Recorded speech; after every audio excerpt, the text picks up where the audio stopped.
அண்ணாவுக்கும் கலைஞருக்கும் முன்னே 3 தான் தேவைப்பட்டுச்சு. எம்ஜிஆருக்கும் 3 தான் தேவைப்பட்டுச்சு. ஆனா இவருக்கு 3-9 தேவைப்பட்டுச்சு. என்ன ஏதுன்னு தெரிஞ்சுக்க இந்த வீடியோவை ஸ்கிப் பண்ணாம பாருங்க. நல்ல விஷயம் தான் சொல்ல போறேன், பயப்படாம பாருங்க.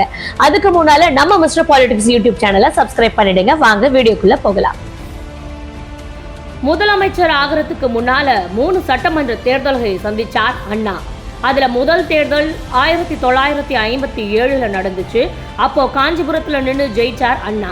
அந்த தேர்தல்ல திமுகவுக்கு வெறும் 15 எம்எல்ஏக்கள் தான் கிடைச்சாங்க. அண்ணா சந்திச்ச 2வது தேர்தல் 1962 நடந்துச்சு. அந்த தேர்தல்ல தன்னோட சொந்த தொகுதியில தோத்து போனாரு அண்ணா. அப்போ திமுக சார்பா 50 எம்எல்ஏக்கள் ஜெயிச்சு சட்டமன்றத்துக்கு போனாங்க. அண்ணா சந்திச்ச 3வது தேர்தல் 1967 நடந்துச்சு. அப்போ அவர் சட்டமன்ற தேர்தலில் நிற்காம எம்எல்ஏ எலெக்ஷன் நின்னார். அந்த தேர்தலில் திமுக ஜெயிச்சதால எம்பி பதவியை ரிசைன் பண்ணிட்டு முதலமைச்சரானாரு அண்ணா. அப்படி பார்த்தா அண்ணா முதலமைச்சர் ஆகிறதுக்கு முன்னால 3 தேர்தல்களை சந்திக்க வேண்டியிருந்துச்சு.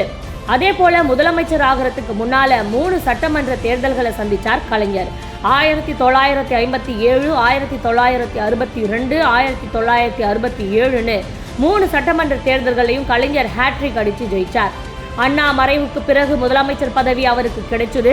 அப்படி பார்த்தா கலைஞர் முதலமைச்சராக 3 தேர்தல்களை சந்திக்க வேண்டியிருந்துச்சு.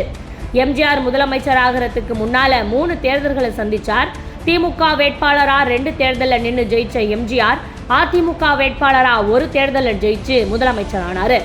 ஜெயலலிதா முதலமைச்சர் ஆகிறதுக்கு முன்னால 2 தேர்தல்கள் தான் சந்திச்சார்.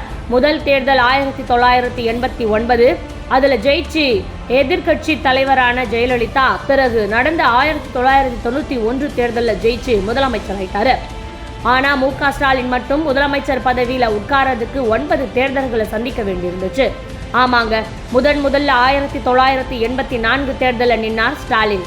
அந்த தேர்தல் அவருக்கு தோல்விதான் கிடைச்சது. தோல்வியோட தேர்தல் பயணத்தை ஆரம்பிச்ச ஸ்டாலின் 1989 தேர்தலில் முதன்முறையா ஜெயிச்சாரு. ஆனா 1991 தேர்தலில் திரும்பவும் தோல்வி.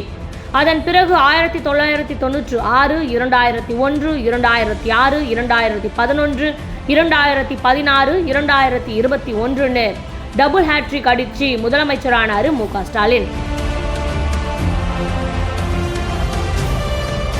இந்த விஷயத்தை 2 கோணத்துல பார்க்கலாம்.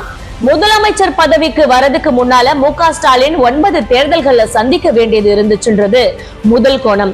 2வது கோணம் என்ன தெரியுமா? அண்ணா கலைஞரை விட 3 மடங்கு அதிகமான தேர்தல்களை சந்திச்சு வெற்றி தேவைகளை மாறி மாறி பார்த்துட்டு அந்த அனுபவத்தோட முதல்வர் நாற்காலிக்கு வந்தவர் மு.க. ஸ்டாலின்.